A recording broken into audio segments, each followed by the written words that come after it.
ஆண்டவரும் ரட்சகருமாய் இருக்கிற இயேசு கிறிஸ்துவின் விலையேறப்பட்ட நாமத்தில் உங்கள் யாவரையும் அன்போடு கூட நான் வாழ்த்துகிறேன்.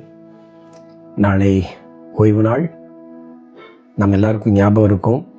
ஆனால் பல நேரங்களிலே ஓய்வு நாளை கனப்படுத்தாமல் நம்முடைய சொந்த வேலைகளை நாம் முக்கியப்படுத்தி அவைகளுக்கு நாம் சென்று விடுகிறோம்.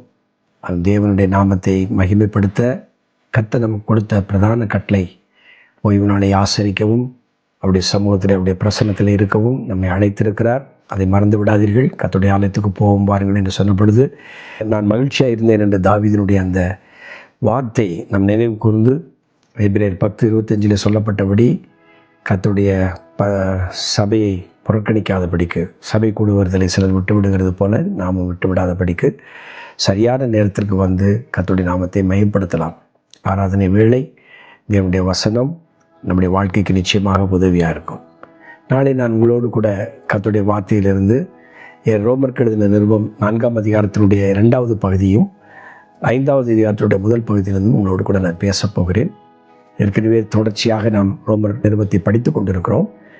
அதில் ரோமர் 4ஆம் அதிகாரத்தினுடைய பகுதியிலே ஆபிரகாமுடைய வாழ்விலே எப்படி அந்த விசுவாசம் செயல்பட்டது, நம்முடைய நீதி கிரியைகளினால் அல்ல விசுவாசத்தினால் உண்டாயிருக்கிறது என்பதை குறித்ததான அந்த பகுதியை, அது ஆபிரகாமுடைய வாழ்க்கையில் எப்படி செயல்பட்டது என்பதை குறித்தும் உங்களோடு கூட நான் பேசப் போகிறேன்.